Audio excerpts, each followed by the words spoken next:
In her classic study of presidential leadership, entitled Leadership in Turbulent Times, the great historian Doris Kearns Goodwin observes that Abraham Lincoln, Theodore Roosevelt, Franklin Delano Roosevelt, and Lyndon Baines Johnson all had one thing in common, a very important thing in common, in addition to the obvious fact that all four men became president. What they each shared in common was that each went through a period of serious depression, immobilizing depression, debilitating depression, deep darkness. Each was there. And each was somehow able to recover from the darkness, to emerge from the depression, to go on to become and to function as president. Take, for example, Abraham Lincoln. We all know that he became president in 1861 when he was 52 years old. But 20 years earlier, when he was 32 years old, he fell into a serious, deep depression. So deep that he did not leave his house. So deep that he did not leave his bed. So deep that he did not eat. So deep that he lost his color and was very pale and very gaunt and very emaciated. So deep that his friends thought that he was losing it. So deep that his friends thought he might kill himself. So deep that his friends removed knives and scissors and any sharp objects from his home. As Doris Kearns Goodwin tells the story, he was in such a deep place because a number of factors conspired to throw him into darkness. First of all, he felt that he had failed as a legislator with the Illinois state legislature, and his days in government service were over. He felt that he had failed as a lawyer. He was dirt poor, and he was so poor that he didn't feel that he could get married. He was actually engaged to Mary Todd. He didn't see how he could ever support a wife and children, so he broke off the engagement, which was a source of shame and pain. And in this dark phase, he writes a letter to his law partner that Doris Kearns Goodwin quotes. This is Abraham Lincoln in darkness. I am now the most miserable man living. If what I feel were equally distributed to the whole human family, there would not be one cheerful face on the earth. Whether I shall ever be better, I cannot tell. I awfully forebode I shall not. Now, we all know the end of the story. We know, in fact, that Lincoln is able to emerge from the darkness and emerge from the depression and go on to have this life of unparalleled service and unparalleled impact.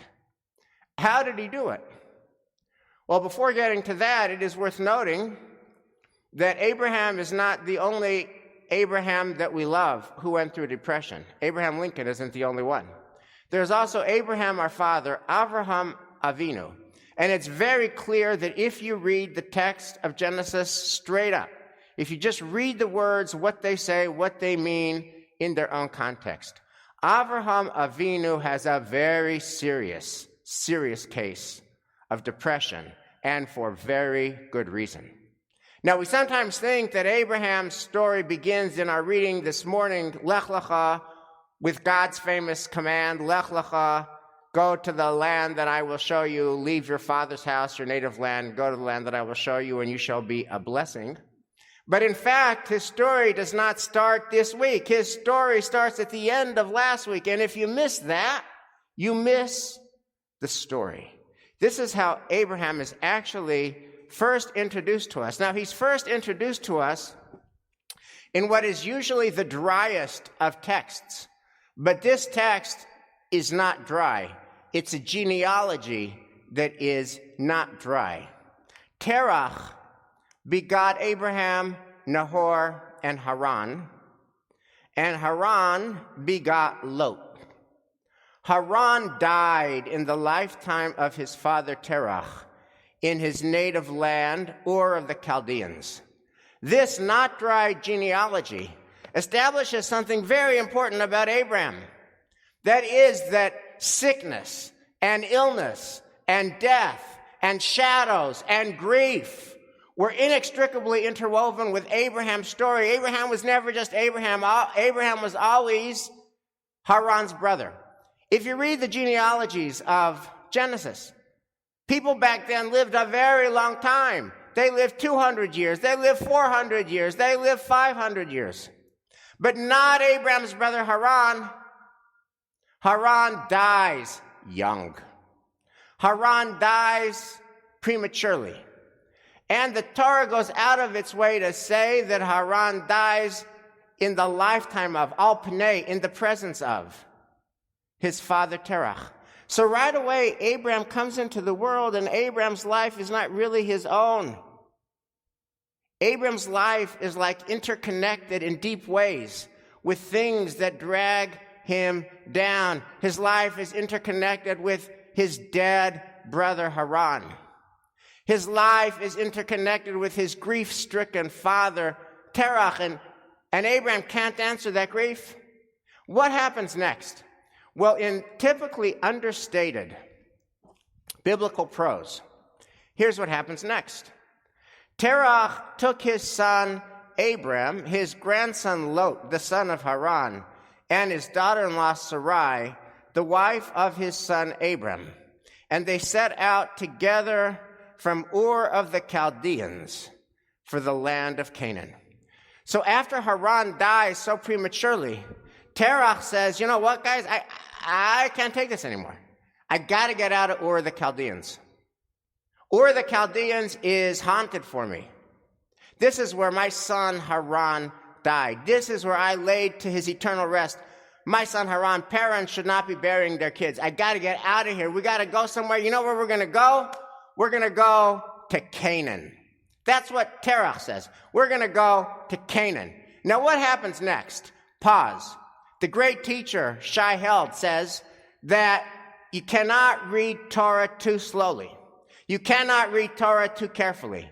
And a case in point is what happens next. Remember, they're supposed to go to Canaan. What happens?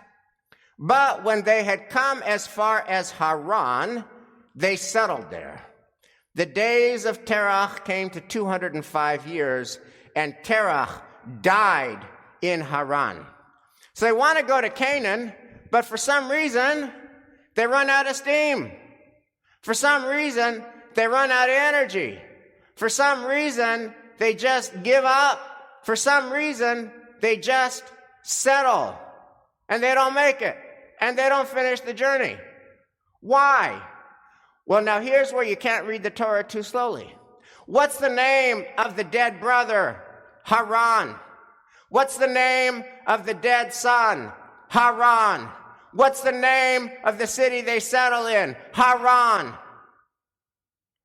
Can it be a coincidence that the same name, Haran, is the same name for the place that they settle and the name of the dead son and the dead brother? I don't think it's a coincidence. I think what the Torah is telling us is that Terach just gives up on life, which is why the Torah reading ends last week with Vayamat Terach beCharan. The father Terach dies in Haran. So think about this from Abraham's point of view. He just carries. He just carries so much. He carries his dead brother. He carries his grief-stricken father. He carries the weight and responsibility of raising Lot, Haran's brother. My brother should be raising him, but he's dead. I'm raising him. And he carries the fact that he's in the middle of nowhere. He's not back home in Ur of the Chaldeans. He's not in Canaan. He's in Haran, the same name as his dead brother. That's where our reading begins this morning for Abraham, in a place of deep and multi-tiered darkness. So Abraham Lincoln can't get out of bed. and his friends removed sharp objects from his home. And Avraham Avinu was like, oh my God, what I carry, and I'm in the middle of nowhere. And yet they both emerge from their darkness. So how do they do it? So this is just so important, and this is universally applicable to 100% of us. How do they do it? Doris Kearns Goodwin locates the ability of Abraham Lincoln to get out of his depression with one simple fact. Abraham Lincoln had the ability to look at himself in the mirror and say, where am I failing? Where have I failed? Where do I need to do better? What do I need to do to improve? Where do I need to improve? How do I need to improve? How am I going to start doing it? So, for example, he famously says, I will die or be better.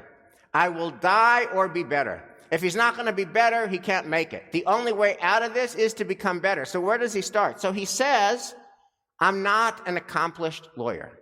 End quote. That's Abraham Lincoln. I'm not an accomplished lawyer. And he decides he's going to become an accomplished lawyer. And this is the part where you know about Lincoln studying through the midnight oil, where there's a candle at his bed till 2 a.m. He's studying how he can become a better trial lawyer. And in fact, according to Doris Kearns Goodwin, he becomes the best trial lawyer in Illinois. He has a special ability to talk to juries in simple, unadorned language that they understand, and a simple ability, a magical ability, to make them feel like they were deciding the case. He became the most financially successful lawyer in his area of central Illinois. And as a result, he now has money, and as a result, he now reproposes to Mary Todd. They get married, they bring children into the world. When he was asked, hey, how did you go from a mediocre lawyer to the best lawyer in your area, he said, work, work, work. And I quote. And he applied that same work ethic as he looked at the country. He's trying to figure out, in the late 1840s, what is the issue roiling our nation? And the obvious answer was slavery. And so Lincoln works. I don't know enough about slavery. He just immerses himself in the constitutional history of slavery. He thinks deeply about the fact that the Constitution never actually mentions slavery, but is all about how to deal with the issue of slavery. He studies the legislative history of the Missouri Compromise. And he becomes the most knowledgeable person, according to Doris Kearns Goodwin, the most knowledgeable person about slavery in the late 1840s was Abraham Lincoln, and he worked to get there. When it came time for the debates with Stephen Douglas, there was nobody more knowledgeable, passionate, informed, intelligent on this issue than Lincoln. What made Lincoln Lincoln? What made Lincoln Lincoln? What enabled Lincoln to emerge from his depression was his ability to admit failure, to confront failure, and to work intentionally to get better. Now, what about Avraham Avinu? So Abraham, our father, is also depressed, and for good reason, when the Torah portion starts. And God says, Lech lecha, go forth from here. And I think when he heard Lech lecha, go forth from here, that wasn't only about moving from point A to point B. That wasn't only a geographical journey. That wasn't only going from Haran to Canaan. When God says Lech lecha and Abraham says yes, Abraham is saying yes to life itself. My dad is gone. I buried him in Haran. My brother Haran is gone. I buried him in Ur of the Chaldeans, but I'm not gone. I'm here, and I am going to live. That's what Lech lecha meant to him. Hey, listen, it's an anxious time. Nobody gets to live only in the light. Everybody has to spend some time in the darkness. But when that happens, and it's inevitable, and it's 100%, and it's universal, we all don't get to spend all of our time in the light. When we're in the darkness, we have the two Abrahams to light our way. The Abraham who founded our very faith, and the Abraham who preserved our very union. And they both said, I see the darkness, I feel the darkness, I get the darkness, but I'm not staying in the darkness. I'm moving from darkness into light. May we do the same. Shabbat shalom.